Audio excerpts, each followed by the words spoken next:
주일날 이 미가서를 가지고 말씀을 묵상해 보았습니다. 미가서는 정말 쓰레기 더미에서 저희들에게 희망을 안겨줍니다. 내 자신이 쓰레기 더미에 앉은 핍박받는 베들레헴일 수도 있고, 또한 또 한편에서는 내가 연약한 자들을 괴롭히는 착취하는 베들레헴일 수도 있다는 것을 깨닫게 됩니다. 오늘은 6장 9절부터 이어지는 말씀입니다. 너무나 유명한 말씀인데 바로 11절에 있는 부정한 저울, 거짓 저울추, 그리고 10절에 있는 가증한 에바라는 핵심적인 단어가 있습니다. 그것을 가지고 있는 자를 한마디로 악인의 집이라고 이렇게 이야기합니다.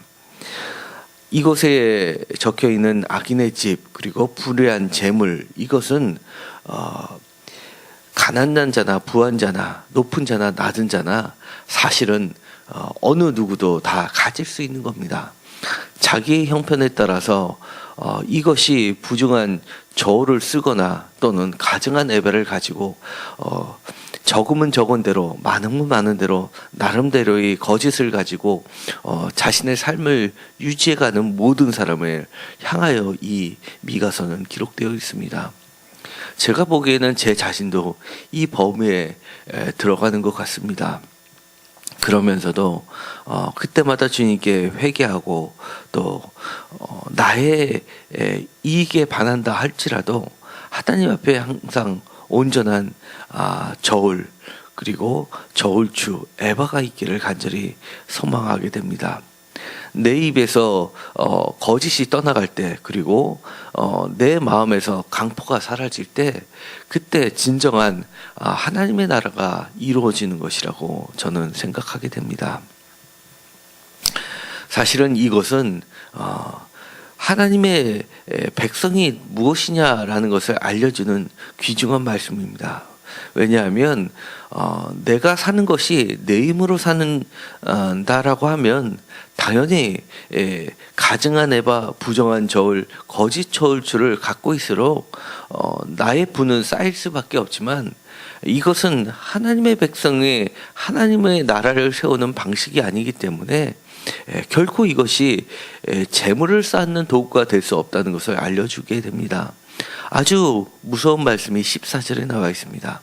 내가 먹어도 배부르지 못하고 항상 속이 빌 것이며 내가 감추어도 보존되지 못하겠고 보존된 것은 내가 칼에 붙일 것이며 라는 말씀을 합니다.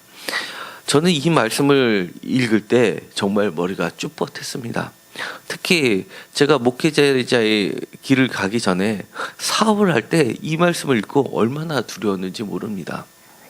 내가 먹어도 배부르지 못하다는 것, 그 다음에 항상 그것도 속이 빈다는 것, 그리고 아무리 감추고 보존하려고 애써도 보존되지 않고 칼에 붙여진다고 생각한다고 하면 정말 이 말씀이 살아있는 말씀이고 하나님이 직접 하신 말씀이라고 믿는다면 우리가 즉시 이 가증한 에바가 부정한 저울추와 거짓 저울추를 버릴 수밖에 없겠다라는 생각이 들었습니다. 9절에 보면 이렇게 이야기합니다. 여호와께서 외쳐 부르는 소리라고 합니다. 선지자가 여호와의 말씀을 전하는 소리가 아니라 여호와께서 당신이 직접 외쳐 부르는 소리라고 합니다.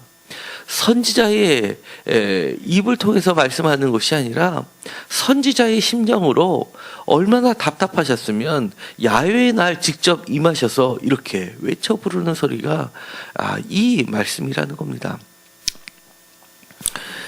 포도를 밟아도 술을 마시지 못하고 감람열매를 밟아도 기름에 내 몸에 바르지 못한다는 이 말씀 또한 정말 무서운 말씀입니다. 이것으로 그치지 않습니다. 7절에 보면 재앙이로다, 이것은 화로다 라고 이야기할 수 있습니다. 그리고 새벽에 보면 이것을 더욱 절실하게 표현하고 있습니다. 절망이다 라고 느낌표를 붙이면서 이것을 기록하고 있습니다. 절망입니다.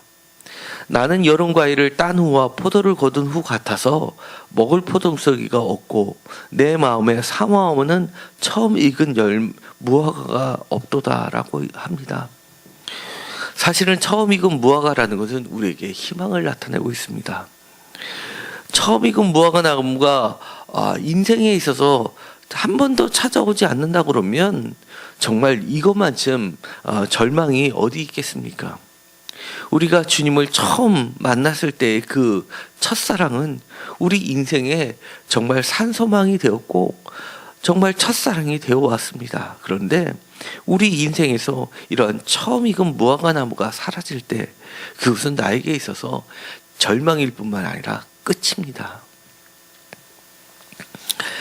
그러나 하나님께서는 이것으로 선언하는 것으로 끝나지 않습니다.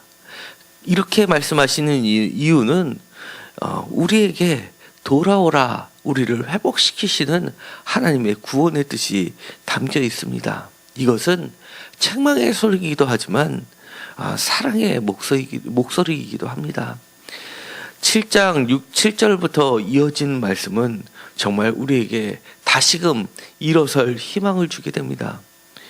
오직 나는 여호와를 우러러보며 나를 구원하시는 하나님을 바라보나니 라고 합니다. 다시금 우리의 목과 우리의 눈을 하나님께 고정시키는 말씀입니다. 왜냐하면 여호와께 구원이 있기 때문입니다.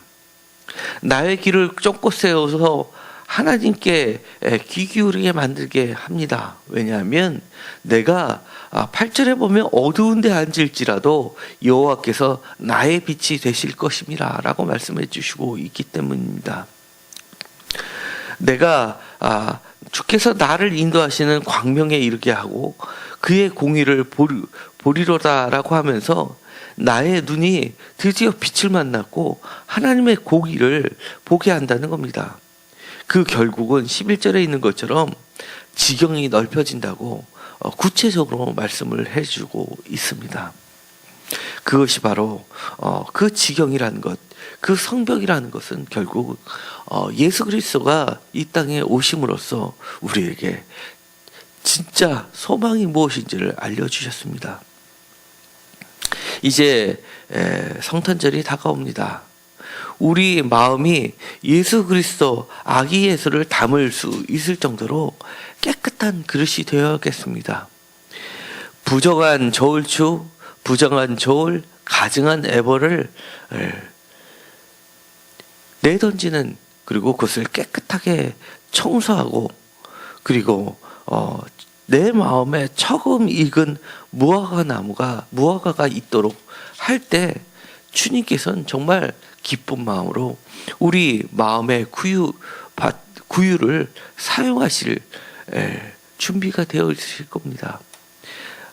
주님을 맞이할 준비를 오늘 하루도 열심을 내어서 소망을 가지고 하시기 바랍니다. 왜냐하면 하나님의 뜻은 우리를 책망하시고 그리고 야단치시는 데 있는 것이 아니라 그 다음에 선언하시는 바로 구원의 하나님에게 있기 때문입니다. 구원의 하나님을 바라보면서 우리가 비록 과거에는 정말 추하고 더러웠을지 몰라도 그 구원의 하나님 때문에 우리가 다시금 일어설 수 있기 때문입니다. 기도하고 마치기로 하겠습니다. 하나님께서 미가를 통하여서 우리에게 전달해 주는 메시지는 그 지위가 높은 자나 그 지위가 낮은 자나 단 한 명도 예외 없이 각 사람 마음 깊은 곳에 남아있는 거짓된 에바, 거짓된 저울추, 부정한 저울을 가지고 있다고 말씀하시기 때문입니다. 우리가 그것을 치워버리고 내 마음에 처음 익은 무화과를 있을 수 있게끔 깨끗게 하여 주옵소서. 우리들에게 이렇게 말씀하시는 선지자를 통해서가 아니라 야훼의 날 주님께서 직접 임하셔서 하나님 자신이, 여호와 자신이 큰 소리로 외쳐 부르시는 이유는 우리에게 구원을 주시기 위함이라는 것을 깨닫게 하시고 그 구원의 하나님을 바라보게 하여 주옵소서. 우리가 구원의 하나님을 의지하고 다시 한번 일어설 수 있게 하여 주시옵시고, 우리의 삶 가운데 늘 절망 중에 놓여 있다라 하더라도 광명으로 이끄시는 하나님을 쫓아가게 하여 주옵소서. 성탄절이 며칠 남지 않았습니다. 아기 예수께서 우리 마음속에 오실 수 있도록 깨끗하게 청소하는 기간이 되게 하여 주옵소서. 예수님의 이름으로 기도드렸습니다. 아멘.